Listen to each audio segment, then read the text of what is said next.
On est aujourd'hui pour célébrer le retour de la fête lilloise et aussi le passage de Jean-Luc Mélenchon dans la région. On attend surtout un discours de motivation et de reprise pour cette rentrée. On accentue les nouveaux objectifs et les nouvelles résolutions à prendre pour cette rentrée. Donc voilà, l'objectif est de remotiver les troupes et d'aller convaincre toujours les nouvelles personnes. Il faut réfléchir autrement à la réalité. La civilisation humaine est entrée dans un moment particulièrement périlleux.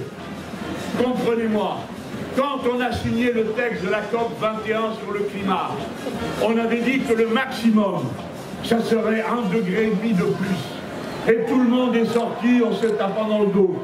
J'étais d'accord pour qu'on se réjouisse d'un accord mondial. Mais 3 mois après, chaque pays a renvoyé son plan de marche. Et dans son plan de marche, quand on a fait le total, la température augmentait de 3,5 degrés. Et c'est ce que nous avons sous les yeux. Il faut donc bien comprendre qu'il faut penser autrement la vie, autrement notre relation, non pas à la nature, mais à nous-mêmes, qui nous lie à ce qui est notre corps inorganique. Chaque feuille de cet arbre, chaque oiseau qui passe, chaque moment de beauté donné par la nature sont des composantes de notre être. Il n'y a pas de frontière entre nous et ce que nous appelons la nature. Si je vous parle de cette rentrée, c'est parce que je sais ce qui se passe. Mes camarades à l'Assemblée nationale, voici Bernalicis, voici Guiraud, voici Caténas, ont déposé une proposition de loi pour garantir la gratuité de l'enseignement. Parce que plus de la moitié des parents se préparent à faire des sacrifices, à acheter des choses différentes, à en acheter moins. Je laisse cette question de côté pour me consacrer sur un point, pour lequel je vais vous demander ensuite votre aide à chacun. Tous ceux qui ont voté insoumis, vous avez une tâche à accomplir. C'est de courir à la rescousse de ceux qui ne peuvent pas. Vous ne devez pas seulement être un mouvement d'opinion, vous devez être un mouvement utile, où chacun mouille la chemise pour faire ce qu'il faut, pour que ça aille mieux. Alors, formez des escouades pour collecter du matériel pour les paysans et rapprochez-vous des associations pour donner ce matériel afin qu'elles les distribuent aux jeunes. Et puis, je veux prendre de plein fouet une question que je juge essentielle. Je ne supporte pas, comme la plupart d'entre vous, que les jeunes gens et les enfants aient faim dans un pays si riche. Écoutez-moi les gens, c'est terrifiant. Il y a une cantine à peu près dans toutes les écoles. Mais toutes les écoles ne pratiquent pas des tarifs sociaux. Et puis, on a observé que seulement 17% des enfants, des familles qui ont des sous, ne vont pas à la cantine. Mais 40% des enfants des milieux populaires dont nous sommes, avec orgueil, les porte-paroles. Parce que si nous avons été les premiers, ici, dans le vote à Lille, avec 41% des voix au premier tour, nous avons été premiers. Chez les pauvres, chez les chômeurs, chez les précaires, c'est-à-dire chez tous ceux qui ont besoin de nous pour porter leurs paroles et sortir de l'invisibilité.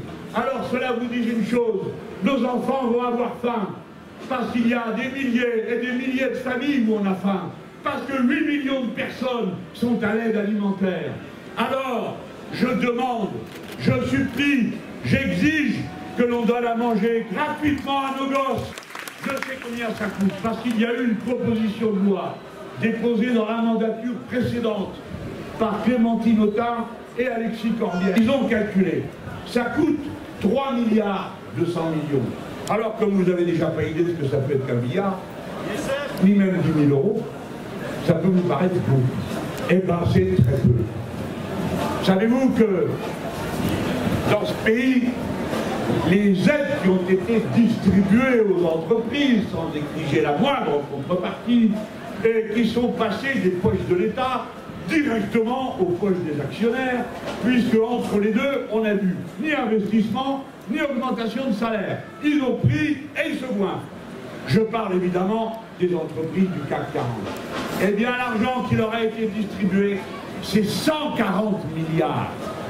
Sans aucune contrepartie. Alors, M. Macron les aime tant qu'il veut leur donner. Alors, M. Macron, je vous propose de donner seulement 137 cette année et de prendre 3 milliards pour donner à manger à tous les enfants. Et justement, ils veulent la supprimer.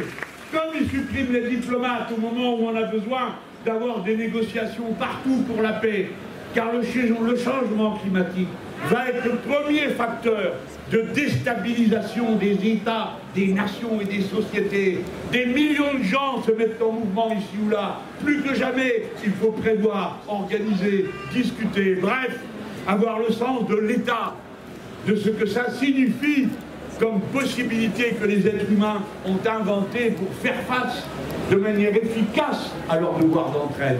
Il veut supprimer la diplomatie, il veut supprimer la police judiciaire. C'est le seul type dont on n'ait jamais entendu dire traverser la rue, il y a du boulot de l'autre côté. Il dit ça à un gars qui est horticulteur. Et de l'autre côté de la rue, la place qui est libre n'a rien à voir avec l'horticulteur. Et bien là, c'est pareil. Il dit, oh, un diplomate, on prend un passant dans la rue, pourquoi pas un guerrier. Alors, il décide de supprimer la police judiciaire. Voilà un homme qui va vous dire, quand vous avez besoin d'un plombier, écoutez, justement, il y a un charcutier là en bas qui en ce moment n'a rien à faire. Les métiers sont des métiers, ça demande des qualifications. On ne change pas les gens comme ça. Et en particulier ceux qui figurent que c'est facile de passer d'un métier à l'autre, eh ben, ils n'ont qu'à essayer. Et ensuite, ils reviendront nous le dire. Et en particulier, ceux qui ont décidé stupidement qu'il fallait recruter 1000 profs en région parisienne après une formation de 4 jours, se sont comportés d'une manière honteuse à l'égard de nos enseignants, parce que c'est un métier. Et ils ont préparé une catastrophe, celle d'un enseignement qui ne pourra pas être au même niveau que celui donné par un professionnel. Et ils ont préparé une deuxième catastrophe, c'est que dans un mois ou deux, les 1000 qui ont été recrutés de bonne volonté, persuadés qu'ils pouvaient faire quelque chose, qui se diront, eh ben, c'est un beau métier, je serais fier de l'exercer. Ils vont réaliser que c'est un métier. Et puis ils vont se décourager, parce que c'est dur.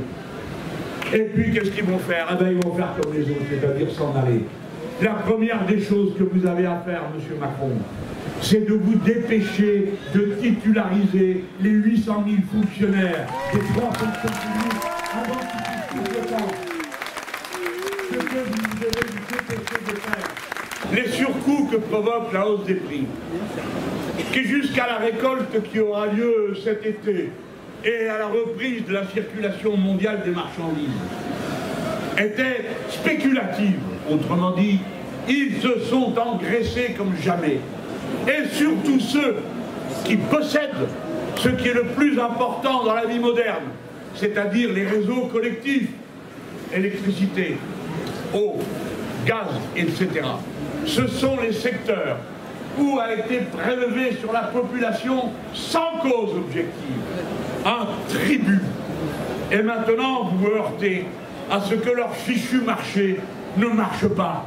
Que la main invisible, qui paraît-il, devait nous garantir la joie et le bonheur, conduit à un désastre universel.